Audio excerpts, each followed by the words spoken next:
London کے اندر مظاہرے دیکھے جا رہے ہیں امریکی اور اسرائیلی جہریت کے خلاف. تو زہران ممدانی نے کنڈیم کیا ہے, کیملا ہارس نے کہا کہ ہم اس جنگ کو ریجیکٹ کرتے ہیں اور بالکل امریکن جب اس جنگ کو نہیں چاہتے ہیں, اور ٹرمپ امریکہ کو ایک اور جنگ کے اندر ڈریگ کر رہا ہے. تو ٹرمپ کی کیلکولیشن ہے ایک شارٹ وار کی 3-5 دنوں کے اندر ایران کو لپیٹنا ہے. اب ایران کے سروائیول کا ایک ہی راستہ ہے, اور وہ یہ ہے کہ ہیویسٹ کاسٹ انفلکٹ کرے اسرائیل اور امریکہ پر, اور ہیوی اکنامک کاسٹ, یہی وہ چیز ہوگی جو ٹرمپ کو بھاگنے پر مجبور کرے گی. وگرنہ ان کی کیلکولیشن یہ ہے کہ 2-4 دن میں ہم ایران کو جب وہ ختم کر دیں گے. اچھا, اب یہ جو نیریٹو ہے نا کہ ایران جی گلف بیسز پر حملہ کر رہا ہے, اور اس کو پورٹرے ایسا کیا جا رہا ہے کہ ان ملکوں کے اوپر ایران اٹیک کر رہا ہے. دیکھیے بات یہ ہے کہ سچائی کیا ہے یہ سب کو پتا ہے. ایران اب صرف باتوں سے جواب نہیں دے سکتا, نہ اظہار کل سے وہ رسپونڈ, تو 70 منٹ کے اندر ایران نے رسپونڈ کیا. یہ ایران دنیا کا واحد ملک ہے جس نے تمام امریکی اڈوں کو نشانہ بنا دیا. آج تک کسی کی جرت نہیں ہوئی کہ امریکی بیسز کو نشانہ بنائے. ایران از دا اونلی کنٹری, اور اس نے 70 منٹ کے اندر جو جواب دیا. تو یہ جو بیانیہ ہے نا, دیکھیں جو فاتح ہوتے ہیں تاریخ بھی وہی لکھتے ہیں. اگر ایران یہاں پر کولیپس کر گیا تو آپ کو بتایا نا ابھی سے اس کو تو ویلن پورٹرے کیا جا رہا ہے, اور ایران خطے کو ڈسٹیبلائز کر رہا ہے, تو بعد میں پھر بیانیہ بھی اسی کے خلاف بنے گا, تباہ و برباد بھی اس کو کر دیا گیا, نیریٹو بھی اسی کے خلاف جب لکھا جائے گا. تو اگر آج ہٹلر جیتا ہوتا تو تاریخ دوسری طرح سے جب لکھی جا رہی ہوتی. تو اگر ایران طاقت سے جواب دیتا ہے, سروائیو کر جاتا ہے, تو ہی اس نیریٹو کو بھی پش بیک کیا جا سکتا ہے, اور جو ان کی گھناؤنی سازش ہے ایران کو ڈسٹیبلائز کرنے کی, اس کو بھی پش بیک کیا جا سکتا ہے. طاقت کے سوا کوئی اور دوسرا آپشن نہیں ہے.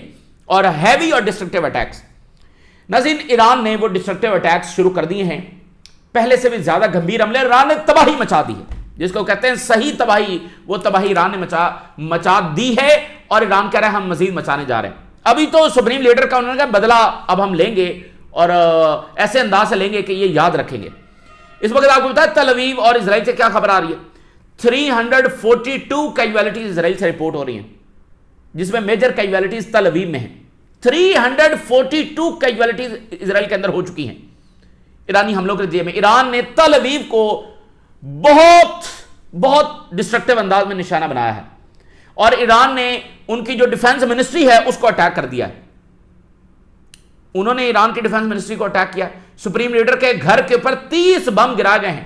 آپ اندازہ تو کریں, ذرا سوچیں تو صحیح, ایک OIC لیڈر کو ایک کر کے وہ نشانہ بناتے چلے جا رہے ہیں. اور 2016 میں انہوں نے اردوغان کو بھی مارنے کی جو کوشش کی تھی اپنی ہی فوج سے کو کروا کے. تو آپ اس گھناؤنی سازش کو دیکھیے, اس گھناؤنے کھیل کو دیکھیے. ایک OIC ملک اور ایک OIC لیڈر کس طرح سے جب نشانہ 30 بم جب وہ سپریم لیڈر کے گھر کے اوپر جب گرا گئے, اور وہ شخص آخری حد تک جب وہ آخری دم تک بھی اس نے جو سرنڈر نہیں کیا. اور ایران نے بالکل یہ جنگ نہیں شروع کی ہے. ایران آخری حد تک, کل ایران کے فارن منسٹر جو ہیں وہ NBC میڈیا پر بیٹھے ہوئے تھے, اور انہوں نے یہ کہا کہ ہم اب بھی مذاکرات کے لیے تیار ہیں, وہی مذاکرات جو پہلے جاری تھے. عمان کے فارن منسٹر نے, وہ واشنگٹن میں ہی تھے, انہوں نے بیان وہاں سے جاری کیا. انہوں نے کہا کہ امریکہ دوسروں کی جنگیں لڑنا بند کرے اور اس دلدل سے اپنے آپ کو نکالے. یہ عمان کے فارن منسٹر نے واشنگٹن میں کھڑے ہو کر جب بیان دیا, کیونکہ وہ وہاں پر ایران کا پرپوزل لے کر گئے ہوئے تھے, اور دھوکہ دے کر ایران پر جو اٹیک کیا گیا. یہ جو اب ملک کہہ رہے ہیں کہ ہمارے اوپر ایران اٹیک کر رہا ہے, اور اب ٹرمپ نے جب وہ گلف کنٹریز کو فون کیا ہے جی ہم آپ کے ساتھ اظہار یکجہتی کرتے ہیں اور آپ کے ساتھ کھڑے ہیں. کوئی امریکہ سے بھی تو پوچھے کہ ایران تو آپ کے ساتھ مذاکرات کر رہا تھا اور آپ نے مذاکرات چھوڑ کر ایران پر اٹیک کیسے کیا. مطلب یہ کیا سرکس ہے, مجھے بتائیے. ایران پر حملہ ہوا ہے, ایران رسپونڈ کر رہا ہے, اور اظہار یکجہتی جب وہ گلف لیڈرز کے ساتھ ہو رہی ہے. اچھا رشیا نے کنڈیم کر دیا ہے, چائنا نے کنڈیم کر دیا ہے, یونائٹڈ نیشن کے سیکرٹری جنرل نے کنڈیم کیا ہے, ابھی تک گلف لیڈرز نے کنڈیم نہیں کیا. ٹھیک ہے, تو مجھے ذرا یہ بتا دیں کہ یہ بیسز ہیں کس لیے. کوئی بتا سکتا ہے کہ ان بیسز کا یہاں پر مقصد کیا ہے. ایک کے بعد ایک OIC ملک ان بیسز کی وجہ سے ڈسٹرائے ہو رہا ہے. یہ بیسز کس کی سیکیورٹی کے لیے ہیں, اور کس کے خلاف سیکیورٹی انہوں نے کرنی ہے.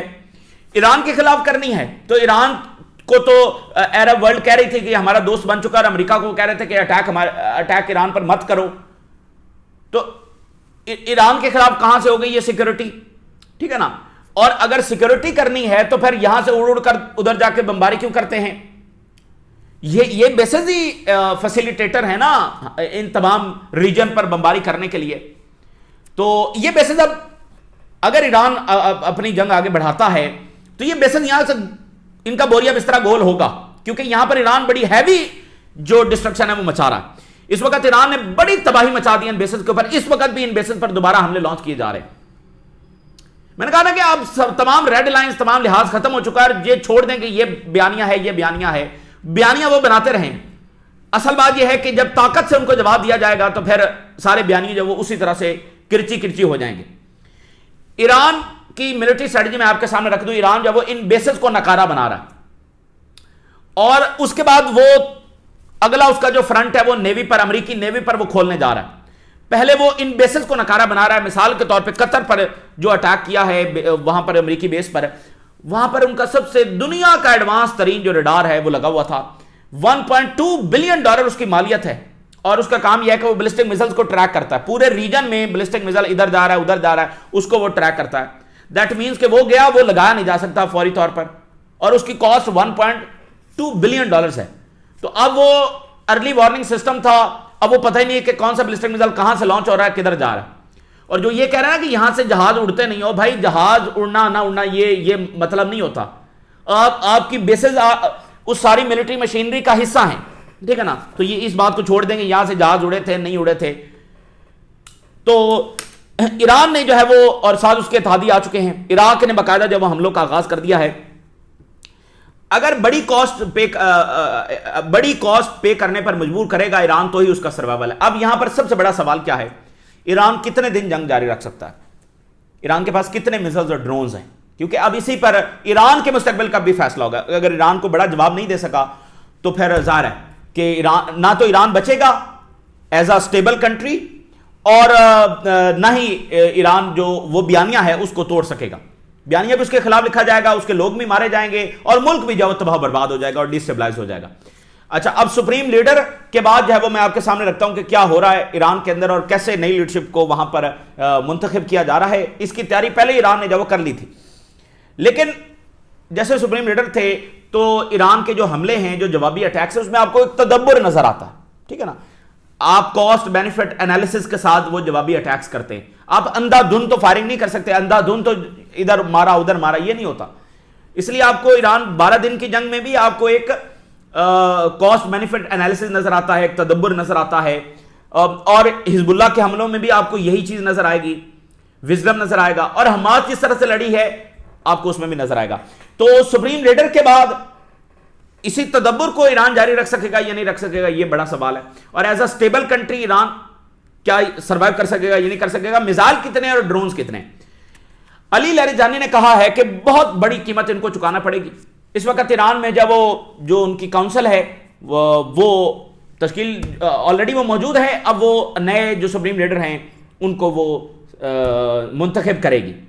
وہ اس وقت اس کا جب اجلاس ہو رہا ہے یا ہوگا, تو علی لاریجانی نے بتایا ہے کہ نئے سپریم لیڈر جو ہے وہ ان کو منتخب کیا جا رہا ہے. ٹرمپ نے کہا ہے کہ اس وقت ایران میں فیصلے کون کر رہا ہے مجھے پتا ہے. تو اب ایران میں یعنی IRGC کو بھی توڑنے کی کوشش کی جائے گی, اندر سے لوگوں کو اپنے ساتھ ملانے کی کوشش کی جائے گی. یہی کام کرتا ہے ویسٹرن امپیریلزم نے, یہی کام کیا ہے, بغاوتیں کروانا, ملکوں کو توڑنا. سوڈان کو 2 حصوں میں کر دیا گیا, شام اور لیبیا اور عراق کو کئی حصوں میں تقسیم کر دیا گیا, یمن کو کر دیا گیا, صومالیہ کو کر دیا گیا. اب ایران کے انہوں نے 5 حصے کرنے. ایک ملک بھی اسرائیل کے قریب سٹیبل نہیں ہے جو کوئی طاقت رکھتا ہو. جارڈن ہے تو پھر کیا, جارڈن کو ایک جھٹکا دیں گے ان کو پتہ بھی نہیں چلے گا. ان کی سبجوگیشن کا اندازہ کیا لگائیں کہ یہ اسرائیل کی طرف جاتے ہوئے میزائل روکتے ہیں. وہ تو پھر اسرائیل ہو گیا نا, تو پھر وہ جارڈن کہاں سے ہوا, جارڈن کہاں سے ہو گیا, وہ تو اسرائیل ہوا جو اسرائیل کے لیے کام کر رہا ہے نا, اسرائیل کی طرف جانے والے مثال روک رہا ہے.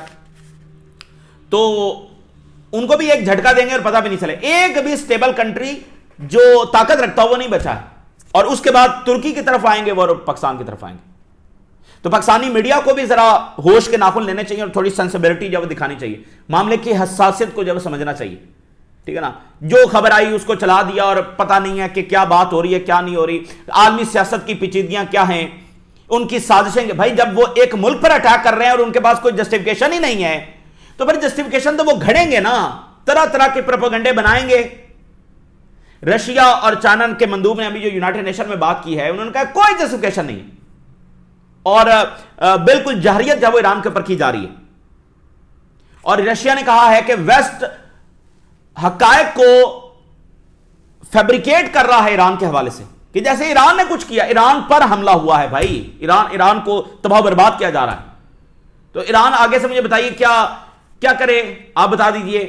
آگے سے ایران چپ کر کے بیٹھا رہے بھائی, اس نے رسپونڈ کرنا ہے نا. رسپونڈ کا امریکن مین لینڈ پر کرے, تو یہیں پر کرنا ہے نا جہاں پر امریکی بیسز ہیں. اچھا, اس کے ساتھ میں ایک چیز آپ کے سامنے ضرور رکھ دوں کہ گلوبل رسپانس بھی ایران کا آ سکتا ہے, جس میں ظاہر ہے وہ براہ راست کو میزائل اور ڈرون نہیں بھیجیں گے.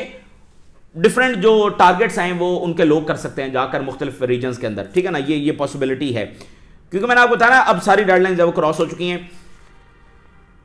علی لاریجانی نے یہ کہا ہے کہ بڑی گریو مسٹیک انہوں نے کی ہے سپریم لیڈر کو نشانہ بنا کر, اور ایران کے لوگ اس اسکیم کو جب وہ ناکام بنائیں گے, اور جو لیڈرشپ کونسل ہے وہ تشکیل پا چکی ہے, اور وہ کانسٹیٹیوشن کے مطابق ذمہ داریاں سنبھالے گی جب تک کہ نئے لیڈر جب ان کو منتخب نہیں کیا جاتا. تو پوری کونسل جب وہ یہ ملک کو چلائے گی. تو انہوں نے کیسے لیڈرشپ کے ویکیوم کو پر کر کے رکھنا ہے اس کا بندوبست انہوں نے پہلے کر لیا تھا. علی لاریجانی نے کہا کہ اگر دشمن یہ سمجھتا ہے کہ وہ سپریم لیڈر کو نشانہ بنا کے ایران کو ڈسٹیبلائز کرنے میں کامیاب ہو جائے گا تو یہ اس کی بہت بڑی بھول ہے. یہ ایران کے وسائل کو جب وہ لوٹنا چاہتے ہیں, آج سپریم لیڈر کو نشانہ بنایا جانا یہ بڑا ہسٹورک ٹرننگ پوائنٹ ہے, یعنی جس نے ہمارے مستقبل کا جو فیصلہ کرنا ہے. اور ایران, انہوں نے علی لاریجانی نے سپریم لیڈر کے حوالے سے بتایا کہ سپریم لیڈر نے آخری لمحے تک بھی کوئی ایکسیپشنل سیکیورٹی میجرز نہیں لیے. وہ انہوں نے ایک نارمل جو لائف ہے وہ گزارنا جاری رکھی. اب تمام او آئی سی لیڈرز کی ذرا موریلٹی کا اور ان کی جو اسٹرینتھ, اب یہی سوال آخری حد تک, ٹھیک ہے نا, مطلب آپ ان کی موریلٹی, ان کی اسٹرینتھ, ان کے عزم کا اندازہ آپ لگا کے رکھیں. تو علی لاریجانی نے کہا ہے کہ اسرائیل اور امریکہ کو انفرگیٹیبل لیسنز ہم سکھائیں گے. دیکھیں بات یہ ہے کہ ہو سکتا ہے اگلے لمحے علی لاریجانی جب وہ شہید ہو جائیں, ایران کے فارن منسٹر کو نشانہ بنا دیا جائے. تو بات یہ نہیں ہے, وہاں پر ایک شخص نہیں ہے, یہی تو بات ہے. ایران کے حملے سپریم لیڈر کے شہادت کے بعد تو تیز ہو چکے ہیں, زیادہ ڈسٹرکٹیو ہو چکے ہیں. تو دیٹ مینس کہ ایک شخص کے جانے سے کچھ ہونے والا نہیں ہے. اور یہ انٹیلیجنس نے وارن کیا تھا ٹرمپ کو کہ اس کے بعد مزید ہارڈ لائنرز جو وہ آ جائیں گے. اب ایران کو نیوکلیر کی طرف جانا ہے یا اب اس نے فیصلہ کرنا ہے, ٹھیک ہے نا. اور ایران کے اسپیکر نے یہ کہا ہے کہ ہم اسی سفر کو جاری رکھیں گے. انہوں نے تمام ریڈ لائنز کراس کی ہیں اور اب یہ قیمت پے کریں گے. ہم نے آج اسی دن کی تیاری کر کے رکھی تھی, ہماری فورسز اسی دن کے لیے تیار تھیں, اور ان کو جب وہ ہم سبق سکھائیں گے. 30 بام جب وہ خامنائی کی ریزیڈنس ہیڈ کوارٹر کے اوپر جب گرا گئے ہیں. اور ایران نے کہا ہے کہ ہم کئی مہینوں کی جنگ کے لیے تیاری کر رہے ہیں, دنوں کی نہیں, کئی مہینوں کی جنگ کی تیاری کر رہے ہیں. اگر 15-20 دن یہ جنگ کھچ گئی تو آپ پھر ٹرمپ کی دوڑنیاں یہاں سے دیکھیں گے. دیکھیں گلف کی اس وقت ان کی فضائی حدود بند ہے, ایئرپورٹس ان کے بند ہیں. دبئی کا ایئرپورٹ 24 گھنٹے کی بندش جب وہ افورڈ نہیں کر سکتا. اب دیکھیں وہاں ایئرپورٹ بند ہوا ہے, پاکستان کی 200 فلائٹس کینسل ہو گئی ہیں, 150 سے 200 فلائٹس پاکستان میں کینسل ہو گئی ہیں. کیوں؟ کیونکہ وایا دبئی جانا ہے نا بھائی, وایا قطر جانا ہے, وایا سعودی عربیہ جانا ہے. وہاں پر ایئر اسپیس بند ہے, تو یورپ اور ایشیا کا رابطہ سمجھ لیں کٹ گیا ہے. 24 گھنٹے آپ افورڈ نہیں کر سکتے. تو اس لیے ٹرمپ کو کہا گیا تھا یہ بڑا رسکی ہے. لیکن چونکہ بیبی کو بوم پسند ہے تو اس نے بوم کرنا تھا, بوم ایران بوم, یہ 40 سالہ اس کی سازش ہے. اور آخر کار وہ ٹرمپ کو تو امریکہ کو بھی پتہ تب چلے گا, اس کو اسرائیل کو, اور ٹرمپ کو بھی پتہ تب چلے گا, اور اس کی یہ تب دوڑے گا یہاں سے جب یہ جنگ اب ایران اس کو آگے بڑھائے گا اور حملے جوابی جاری رکھے گا. اس کے بغیر اب کوئی اور چارہ نہیں ہے. زوران ممدانی نے نیو یارک کی سیکورٹی سخت کرنے کا اعلان کیا ہے. وائٹ ہاؤس کی اور ٹرمپ کے رہائش گاہ مارو لاگو کی سیکورٹی جو بڑھا دی گئی ہے. ایران کا وہاں پر کوئی ایسا ارادہ نہیں ہے, لیکن وہ یہ بتا رہے ہیں کہ خطرہ ایران کا یہاں تک ہے, کوئی خطرہ نہیں ہے وہاں پر. تو زوران ممدانی نے کنڈیم کیا اور کہا کہ یہ غیر قانونی جارحانہ جنگ ہے. زوران ممدانی کہہ رہا ہے, یو این کا سیکرٹری جنرل کہہ رہا ہے, لیکن کوئی عرب لیڈر نہیں کہہ رہا ہے کہ یہ جارحیت ہوئی ہے ایران پر. او آئی سی نے ابھی تک نہیں کہا کہ جارحیت ہوئی ہے, ٹھیک ہے. تو بات یہ ہے کہ زنان ممدانی نے کہا کہ امریکی عوام جنگ نہیں چاہتے. کیملا ہارس نے کہا کہ ٹرمپ امریکہ کو ایک بڑی جنگ کی طرف دھکیل رہا ہے. We are opposed to the regime change operation in Iran, اور ہمارے ٹروپس کو خطرے میں جو ڈالا جا رہا ہے. یہ وار آف چوائس ہے, یہ کیملا ہارس کہہ رہی, ٹھیک ہے نا. تو یہ اندر سینٹیمنٹ ہے. اگر اس میں کوئی بڑا نقصان امریکہ کا ہوا تو پھر آپ دیکھیں گے. اور ایک بڑے تجزیہ کار نے, فورن پالیسی کے تجزیہ کار نے یہ کہا ہے کہ اگر ٹرمپ جلد فتح نہ پا سکے تو یہیں وہ معاملہ ہوگا کہ جہاں پر گڑبڑ شروع ہو جائے گی امریکہ کے لیے. اور ایران اس جنگ کو ایکسپینڈ کرے گا, کیونکہ ایکسپینڈ کرے گا تو پھر ان کی دوڑیں لگیں گی. اچھا جی, اب ایران نے تباہ کن حملے اسرائیل پر شروع کر رکھے ہیں, اور ابھی جو وہ بدلے کے حملے وہ شروع کر رہے ہیں تو ہر گھنٹے اس میں تیزی آتی چلی جائے گی. سپریم لیڈر کے بدلے کے حملے اب وہ انہوں نے آلموسٹ کر دیے ہیں, اور اگلے گھنٹوں میں آپ کے سامنے مزید تفصیلات ہوں گی. میسو ایکسپلوژن جب وہ سینٹرل اسرائیل میں جب وہ سنے جا رہے ہیں, ریسکیو ٹیمیں جب وہ تل اویو میں ان کی دوڑیں لگی ہوئی ہیں, سگنیفیکنٹ ڈسٹرکشن جب وہ تل اویو میں ہوئی ہے, 4 ڈیفرنٹ سائٹس پر سینٹرل اسرائیل میں مثال گرے ہیں. رمت ڈیوڈ ان کی بڑی مین ایئر بیس ہے, اس کو نشانہ بنایا ایران نے. جو ان کی وار منسٹری ہے یعنی ڈیفنس منسٹری ہے, اس کو نشانہ بنایا ایران نے. اور ایرانی راکٹس بھی تل اویو پہنچ چکے ہیں. وائلنٹ ایکسپلوژن جو ہے وہ سنے جا رہے ہیں. اور سینٹرل جو ہیڈ کوارٹر ہے ایران کا, وہ یہ کہہ رہا ہے کہ ہم نے میجر ڈیمیج انفلکٹ کیا ہے امریکہ اور اسرائیل پر. 342 کیجویلٹیز جو ہے وہ اسرائیلی منسٹری آف ہیلتھ بتا رہی ہے. 342 اگر یہ 2000-4000 تک پہنچ گئی تو پھر آپ دیکھیں. اور اب ہم ہر گزرتے دن کے ساتھ نیوکلر وار کی طرف بڑھ رہے ہیں, یہ بات ذہن میں رکھیں, کیونکہ اگر اسرائیل کو یہاں پر میجر ڈیفیٹ ہوئی تو وہ نیوکلر استعمال کرے گا, اور اگر امریکہ کو بہت بڑا کوئی نقصان ہوا تو نیوکلر استعمال کرنے کی طرف جائے گا. اس لیے وہ سب کہتے رہے کہ یہ عالمی جنگ میں تبدیل ہو سکتی ہے, یہ نیوکلر وار ہو سکتی ہے, یہ تباہی ہے. مجھے بتائیے, پوری دنیا کے امن کو اس وقت خطرے میں ڈالا گیا ہے, مشکل ہے, ایئرپورٹس بند پڑے ہیں, کس لیے؟ صرف کیونکہ اگر جنگ نہ ہوتی تو نتنیاہو کا کیا مستقبل تھا, اور وہ جو گریٹر اسرائیل بنانا ہے, ٹھیک ہے. تو وقت آ گیا ہے کہ اس فساد کی جڑ کو بھی اب ایران ختم کرے, اور یہ جو بیسز ہیں ان کا بھی بوریا بسترا گول کرے, تاکہ یہاں سے اب کسی اور اویسی ملک پر اٹیک نہ ہو سکے. اگر یہ ملک امریکہ کو 2 ٹوک انداز میں روک نہیں سکتے تو پھر ان بیسز کا یہاں پر کوئی جسٹیفیکیشن نہیں ہے. ایران نے کہا یہ ہماری لیجیٹیمیٹ ٹارگٹس ہیں. بھئی ایک ملک پر حملہ ہو چکا ہے, اس کے سکول کے پر اٹیک کر کے 200 سے زیادہ طالبات وہاں پر شہید ہوئی ہیں. پچھلی جنگ میں ہزاروں ایرانی اپنی جانوں سے گئے. اس دفعہ ان کا پلان لاکھوں ایرانیوں کو جانوں سے مارنے کا ہے. عراق میں 10 لاکھ عراق کے لوگ جب مارے گئے, تو آپ ایران سے کہتے ہیں کہ جی آپ ریسٹرینٹ کریں اور آپ جارحیت کر رہے ہیں. کون سی دنیا میں آپ رہتے ہیں بھائی, کون سی دنیا میں آپ رہتے ہیں؟ تو ایران ریسٹرینٹ نہیں کرے گا, اور ایران کوئی بات اب نہیں سنے گا. وہ 8 مہینوں سے چیخ کر ان کو بتا رہا ہے کہ ہم مذاکرات کے لیے تیار ہیں, ہم مذاکرات کر رہے ہیں, وہ ٹیبل پر بیٹھے ہوئے ہیں, وہ کنسیشنز دے رہے ہیں, نیوکلر کے حوالے سے ہر گارنٹیز وہ دینے کے لیے تیار ہیں. پچھلی بار بھی جب ان پر اٹیک ہوا تھا تو مذاکرات ٹیبل پر بیٹھے ہوئے تھے. اب کہہ رہے ہیں ریسٹرینٹ کریں, تو ان ملکوں کو پہلے نہیں اندازہ تھا جب بار بار ان کو انفارم کیا جا رہا تھا. آپ اپنی سیکیورٹی نہیں کر سکتے خود, آپ نے بیسز لا کر یہاں پر بٹھا دی ہیں جو ایک کے بعد ایک ایسے ملک کی تباہی کا سبب بن رہی ہیں. تو غزہ پر آپ ان کی خاموشی دیکھیے, ٹھیک ہے نا, غزہ پر آپ ان کی خاموشی دیکھیے, اور آج اس خاموشی کا نتیجہ ہے کہ اسرائیل اس حد تک بدمعاش ہوا پڑا ہے. تو ایران نے کہا کہ ہمارے پاورفل اٹیکس جب وہ جاری رہیں گے اور آنے والے گھنٹوں میں بہت زیادہ ہو جائیں گے. گلوبل ایروگنس جو ہے اس کو ہم توڑیں گے, یہ جو ویسٹ کی گلوبل ایروگنس ہے, اور ہمارا غصہ, our fire and anger will reach the oppressors, ظالموں تک ہمارا غصہ اور فائر جب وہ پہنچے گا. نیو یارک کے اندر, لنڈن کے اندر بہت بڑے مظاہرے شروع ہو گئے ہیں اسرائیلی اور امریکی اگریشن کے خلاف. 10-15 دن اس کو ذرا کھچنے دیں, پھر آپ کو پتہ چل جائے گا. گلف میں امریکی بیسز پر ایران نے پھر حملے شروع کر دیے ہیں. Bahrain, U A, Kuwait, Qatar, several missile drones اس وقت وہاں پر داغے جا رہے ہیں. کویت میں جو نیول بیس ہے اس کو ہٹ کیا گیا ہے. 4 ایرانی میزلز اور 12 ڈرونز وہاں پر فائر کیے گئے ہیں, اور دھماکے سنے جا رہے ہیں وہاں پر. تو اب گلف کے حوالے سے سوال یہ ہے کہ اگر ایران کے حملے آج بھی جاری رہتے ہیں اور کل بھی جاری رہتے ہیں ان بیسز کے اوپر, تو پھر یہ ملک کیا کریں گے؟ کیا یہ اٹیک شروع کر دیں گے ایران پر؟ اچھا, ایران پر اٹیک کریں گے تو کہاں جا کر اٹیک کریں گے؟ کیونکہ جو امریکہ اور اسرائیل کر رہے ہیں وہ تو سویلین انفراسٹرکچر کو بھی نشانہ بنا رہے ہیں اور ایران کی لیڈرشپ کو بھی نشانہ بنا رہے ہیں اور ان کی ملٹری سائٹس کو بھی نشانہ بنا رہے ہیں. تو یہ وہاں پر جا کر کس کو نشانہ بنائیں گے اور کیا یہ وہاں پر جا کر ملٹریلی اٹیک کر سکتے ہیں اور اس کے بعد کیا ہوگا؟ پھر تاریخ کیسے لکھی جائے گی؟